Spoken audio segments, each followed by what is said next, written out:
Hello, c'est Jenny, j'espère que vous allez bien. On se retrouve pour une nouvelle vidéo et dans cette vidéo, je vais te partager 10 habitudes financières que tu vas devoir mettre en place si tu veux faire un max d'économie alors que tu as un petit salaire, un grand salaire. Je te garantis que cette vidéo, elle est faite pour toi. Alors, j'espère que vous allez bien, que tout se passe bien pour vous. Alors, aujourd'hui, je vais vous partager 10 expériences, 10 habitudes que je mets en place pour essayer de faire un peu plus chaque jour d'économie. Alors, c'est pas facile, le monde ne s'est pas fait en un jour, je vous le dis à chaque fois. Mais voilà, je me dis que c'était plutôt pas mal de vous partager mes habitudes tout simplement. Alors, premièrement, je le dis à chaque fois et je crois que ce sera toujours la base de mes vidéos comme ceci, c'est vraiment faire son budget. On ne peut pas commencer à faire des économies sans savoir où va notre argent. Donc, la première chose à faire, c'est vraiment de faire son budget. Alors, comme je vous l'ai déjà dit, en papier, sur l'ordi, sur votre tablette, sur votre téléphone, vous faites comme vous voulez.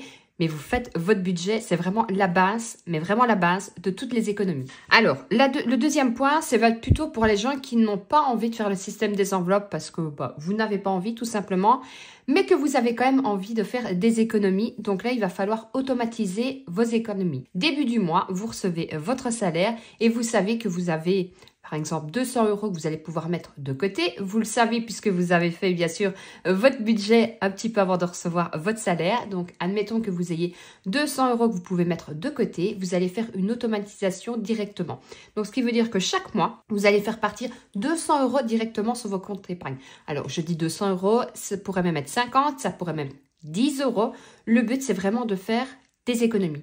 Qu'on commence à 10 €, à 2 € ou à 100 €, un peu d'économie, c'est toujours de l'économie. Dites-vous bien ça. Alors, je sais qu'il y en a qui vont avoir plus facile, il y en a qui vont pouvoir mettre 500 € d'économie, il y en a qui vont pouvoir mettre 10 €. Le tout, c'est juste de pouvoir se dire, ok, je fais un effort, je mets un pied à l'étrier. Et fin de l'année, ça vous fera toujours une petite somme. 1 €, c'est toujours 1 € d'économie. Et c'est mieux 1 € dans sa poche ou sur son compte que de l'avoir dépensé dans les magasins. Alors, la troisième habitude, c'est, et j'ai envie de dire, c'est là où j'ai le plus difficile, c'est vraiment limiter les dépenses non essentielles. Est-ce qu'on a besoin d'avoir, je prends un exemple, 50 bics? Pas du tout, mais j'ai un problème, j'adore les bics. Voilà. Donc, je sais qu'il y a des points où je vais avoir vraiment difficile. Voilà, par exemple, tout ce qui est papeterie, je suis fan de tout. J'ai toujours été fan. Hein. Depuis ma tendre enfance, j'ai toujours adoré tout ce qui était papier, tout ce qui était carnet. Bon, je sais que je ne suis pas la seule, mais est-ce que c'est vraiment essentiel d'en avoir 10? Honnêtement, je ne pense pas. Et j'en aurais même à la limite 5. Comme ça, j'ai réduit au moins la moitié de mes achats là-dedans.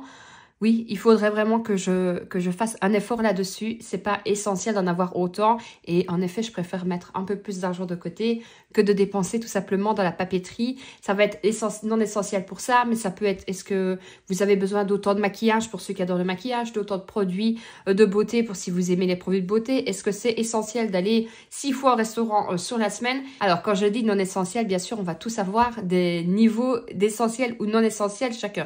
Par exemple, si vous me dites, oui, mais moi, j'ai besoin de sortir 2 fois sur le mois parce que pour mon côté mental, j'ai besoin de déstresser, faites-le. Parce que de toute façon, si vous n'êtes pas bien dans votre tête, vous n'êtes pas bien dans votre corps, vous n'allez pas faire des économies parce qu'on aura... par exemple, on ne sera pas en forme, on n'aura pas la motivation, on va aller chercher à manger, on n'aura pas envie de ceci, on va craquer. Et moi, je pars toujours du principe que quand on va bien, le budget va bien. Alors, forcément, on a toujours des baisses.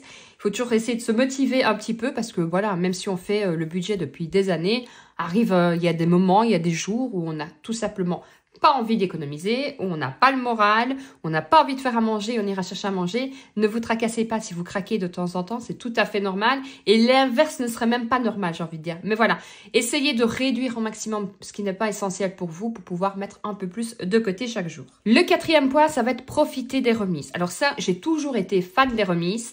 Je crois que c'est ma mère qui m'a habituée justement, comme je vous l'ai dit, à regarder les prix au litre, les prix au kilo. Il y a une promo là, il faut aller là. Alors je sais que ça peut prendre du temps de feuilleter déjà les folders. En plus de ça, je sais pas vous en France, mais en Belgique, on ne reçoit pratiquement plus de publicité. Moi, j'ai toujours été fan de regarder les publicités. Pareil, je voyais ma mère le faire. Est-ce que c'est ça que j'ai pris le pli? Maintenant, on ne les reçoit plus. Alors, c'est par mail, mais j'avoue que ce n'est pas du tout pareil. J'aime bien de l'avoir en main, mais je me force. Je me force parce qu'il y a énormément, mais vraiment énormément de belles promos où on peut faire vraiment des bonnes économies. Alors, je dis pas... Alors, bien sûr, quand je dis acheter parce que c'est en promo, on n'achète que si on en a besoin. Si vous n'en avez pas besoin, n'allez pas acheter, par exemple, 5 kilos de pommes de terre parce qu'elles sont en promo et que vous en mangez une fois l'an. Ça ne sert strictement à rien. Vous allez perdre de l'argent puisque vous allez mettre de toute façon tout à la poubelle. poubelle, donc question écologie, c'est pas top non plus. Par contre, faites, alors je vous l'ai déjà dit, quand vous faites vos menus, regardez s'il y a des promos. Moi, j'ai vu l'autre fois qu'il y avait des promos justement sur le poulet, le deuxième était à moins 40%.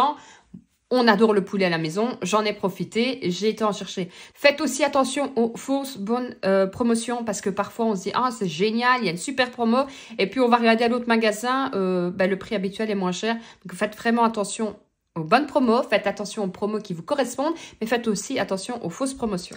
Le cinquième point, ça va être revoir tout ce qui va être dépenses fixes. Donc ça, je vous l'ai déjà dit, que ce soit votre téléphone, Internet, TV, abonnement à la salle. Est-ce que vous avez vraiment besoin d'un abonnement à la salle ou vous n'y allez jamais? On a tous fait un début de l'année. Je dis ça parce qu'on est au mois de février et on est encore dans les résolutions de début d'année. Donc, en janvier, on va chercher une carte pour aller à la salle de sport. Et là, on est mi-février et on ne s'y tient pas. Donc, est-ce qu'on a besoin vraiment d'avoir une carte où on va payer un abonnement, peut-être 20 € par mois, et on n'utilise pas? Honnêtement, on va être honnête avec nous-mêmes. Il vaut mieux résilier. Alors, je dis ça par connaissance de cause. Parce que, alors cette année, je ne l'ai pas fait, mais il m'est arrivé aussi à une année, janvier, je me suis dit, je vais aller me prendre une carte de sport. J'ai tenu 1 mois et demi, ça m'a saoulée, j'y allais jamais. Alors on y va bien, hein, la première semaine, la deuxième semaine, troisième on diminue, quatrième, j'aime pas le sport, j'ai jamais aimé le sport. Donc voilà, il faut se rendre à l'évidence, si on n'aime pas, on va pas aller tout simplement à la salle de sport. Donc faites vraiment attention à ça, je vous l'ai dit, tout ce qui est gaz, électricité, les loyers, par exemple, aussi, tout ce qui va être prêt, vous refaites peut-être un tour aussi avec votre banquier. Est-ce qu'il n'y a pas un nouveau prêt qui serait parfois plus intéressant pour votre maison? Voilà, il faut vraiment faire attention à toutes vos dépenses fixes parce que là, vous pouvez faire vraiment beaucoup d'économies. Alors, pratiquez la règle des 30 jours. Ça, honnêtement, je vous mentirais si je vous disais que, oui, clairement, avant d'acheter quelque chose, j'attends 30 jours. Ce n'est absolument pas vrai. Je sais que c'est ce qu'il faudrait faire. Par contre, ce que je fais maintenant, je me fais des paniers, tout simplement. Et puis, je me dis, je commande pas maintenant, j'attends. Je reviens le lendemain, je regarde, j'attends. Alors, en règle générale, j'attends bien facilement une semaine. Bon, si vous en avez besoin tout de suite, forcément, on n'attend pas une semaine. Mais si c'est quelque chose d'un peu non essentiel, que vous hésitez un peu, que ce soit par rapport au prix, par rapport à l'utilité, attendez au minimum une semaine. Je peux vous garantir que depuis que je fais ce système-là, j'achète la moitié de choses. Honnêtement, je vais me dire, ah, j'avais envie de, par exemple, de cette crème-là, j'ai envie de ça et ça. Et puis, je me dis, est-ce que j'en ai vraiment besoin? Bon, je sais pas. Alors, je le mets de côté. Parfois, ça joue à mon avantage, parfois pas du tout. Donc, ce qui peut arriver, il y a 2 solutions. Je le mets de côté, je me dis, bon, je vais attendre un petit peu. Une semaine après, j'hésite. Et là, il y a une promotion. Je me dis, allez, franchement, la promotion est là, c'est intéressant. J'ai bien fait d'attendre, je commande. La deuxième solution, tout simplement, je remarque qu'après une semaine, le prix a augmenté. Et du coup, comme j'étais indécise à me dire est-ce que je prends, est-ce que je prends pas, je vois que le prix a augmenté, je me dis tout simplement je prends pas. Et alors, je déplace dans mes paniers bien loin et je verrai bien plus tard. Et 9 fois sur 10, je reviens pas dans mes paniers tout simplement. Donc ça, je trouve que c'est vraiment une bonne astuce. Dites-moi d'ailleurs en commentaire si vous effectuez aussi ceci, si vous attendez 30 jours, une semaine ou même 2 semaines avant de commander quelque chose qui n'est pas vraiment utile, dirons-nous. Alors, planifier les repas, je crois que je vais le dire à chaque fois, c'est un peu... Planifier les repas, c'est la même chose que planifier son budget. Je vous ai fait d'ailleurs j'ai tourné, parce que je ne l'ai pas encore monté, la vidéo justement sur... j'ai consacré une journée, enfin même pas une journée, quelques heures, où j'ai préparé justement plusieurs plats que j'ai pu congeler, donc des plats qui congèle facilement, des plats que j'avais mis au frigo aussi. Donc j'essaierai de vous la monter cette semaine, ou je vous la mettrai de toute façon la semaine prochaine, où je vous montre justement ce que je fais, les recettes et tout. Et honnêtement, mais quel gain de temps. Alors je le fais pas à chaque fois, j'ai pas toujours l'occasion ni toujours le temps. J'étais en congé cette semaine, donc j'en ai profité. Mais j'avais fait de la pâte à pizza, il me restait plus qu'à l'étaler, à la garnir le lendemain. J'ai fait du chili, j'ai fait de la blanquette de poulet, j'ai fait plein de trucs. Et honnêtement, c'est au congèle. Et quand j'ai pas le temps, qu'on court à gauche, qu'on court à droite, il me reste plus qu'à sortir du congèle et c'est vite fait. Donc de 1, c'est gain de temps et de 2, c'est gain d'économie. Et en plus, il y a moins de déchets puisque quand on prépare comme ça, on essaye toujours de partir sur la même base. Donc franchement, ça, je vous recommande à 100%. Mais n'hésite pas à t'abonner, comme ça, tu verras de toute façon la vidéo quand elle sortira. ira. Alors forcément, établir un fonds d'urgence, c'est super, super important parce qu'on ne sait jamais de quoi demain est fait. On peut avoir, que ce soit, je le souhaite à personne, des problèmes de santé, ça peut être des problèmes de machine à lessiver, que ça peut être la cuisinière qui rend l'âme. Bref, il peut arriver tellement de choses. Et si on n'a pas d'argent de côté, de un, on va vite se tracasser. On risque à ce moment-là, par exemple, d'aller faire un prêt à tempérament. Et c'est pas le but puisqu'on sait qu'un prêt à tempérament, ça peut vite faire grimper, mais énormément les taux. Quand on n'a pas le choix, on n'a pas le choix. Je le dis toujours, si vraiment vous devez le faire, je ne vais pas vous dire ne le faites pas, ne le faites pas. Si des fois on n'a pas le choix, des fois on est pris à la gorge et on n'a qu'une solution. Mais dans la mesure du possible, établissez un fonds d'urgence. Comme je vous ai dit, vous mettez même 10 € par mois. Vous mettez ce que vous pouvez, mais c'est hyper important de prévoir un peu d'argent de côté. Je vous l'ai dit, pour un problème de santé, que ce soit pour une machine à lessiver qui rend l'âme. C'est vrai que quand on est sans machine à lessiver, alors, quand on est une petite famille, qu'on est à deux, on peut encore s'arranger, aller à la belle famille pour donner un petit coup de main pour le linge en attendant de mettre peut-être de l'argent de côté. Maintenant, si vous êtes une famille de 5-6, c'est clairement compliqué de se passer de machine à lessiver. Alors, il y en a qui le font et chapeau à eux. Mais honnêtement, c'est compliqué d'aller dans un lavoir, ça fait perdre du temps. Si on travaille, c'est compliqué. Donc voilà, je conseille toujours un fonds d'urgence. Alors, on va vous dire 3 mois, 6 mois, on met ce qu'on peut. Alors, l'idéal serait d'avoir au minimum 6 mois où on peut se dire, ok, il m'arrive quelque chose. Pendant 6 mois, je sais payer toutes mes charges fixes. Mais honnêtement, à l'heure actuelle, 6 mois, ça devient très compliqué de pouvoir mettre 6 mois de côté. Surtout comme ça, du jour au lendemain. Parce que parfois, on va mettre de l'argent de côté et on va se dire, génial, j'ai 1000 €. Paf, la machine tombe en rade et il me reste plus que 500 €. Donc, l'idéal, c'est d'arriver à 6 mois de tranquillité. Mais moi, je dis toujours, un petit fonds d'urgence vaut mieux que pas fonds d'urgence du tout. Le 9e point, ça va être apprenez à mieux gérer votre argent. Alors, on peut s'inspirer, on peut regarder de telle façon, on peut faire le système des enveloppes, on peut faire en physique, on peut le faire en virtuel, on peut aller regarder sur une youtubeuse et se dire « Ah, mais moi, je vais faire cette méthode-là, moi, je vais faire celle-là ». Mais en fait, la méthode qui vous conviendra le mieux, c'est votre méthode. Donc, apprenez de vos erreurs, apprenez à modifier aussi. Ne restez pas braqué en vous disant « On m'a dit que le système des enveloppes, c'était comme ça, qu'il fallait faire comme ça ». Non. Le système qui vous conviendra toujours le mieux est votre système. Inspirez-vous, moi je dis toujours inspirez-vous, mais vous n'avez pas la même situation financière, pas la même façon de vivre familiale. Donc chaque petit point va rentrer en compte, donc inspirez-vous, mais faites vraiment votre méthode et ne vous tracassez pas si vous êtes planté pendant 1 mois ou 2 mois. C'est comme ça qu'on apprend de toute façon. Donc, apprenez de vos erreurs et vous allez grandir dans ce système-là. Et je peux vous assurer que vous allez faire plein d'économies. Et le 10e point, c'est hyper important aussi, ça va être d'adopter une mentalité un peu plus minimaliste. Alors, c'est très compliqué. Enfin, en tout cas, pour moi, c'est très compliqué.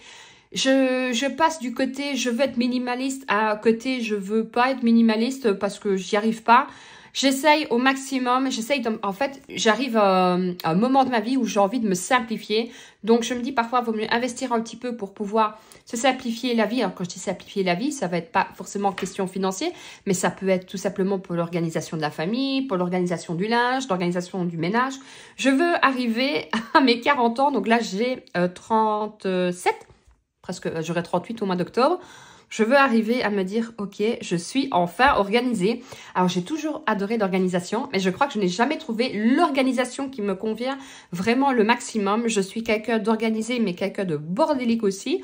Donc, au bout d'un moment, j'ai besoin de ranger. Donc là, je suis dans ma phase, j'ai envie de tout ranger et je suis le côté minimaliste. Mais à côté de ça, je suis une personne qui n'a pas envie de manquer de quelque chose. Je veux pouvoir me dire que oh, j'ai envie de faire ça, je l'ai. Voilà, je suis comme ça, donc je travaille dessus. C'est pas toujours facile. J'admire honnêtement les personnes qui sont vraiment minimalistes.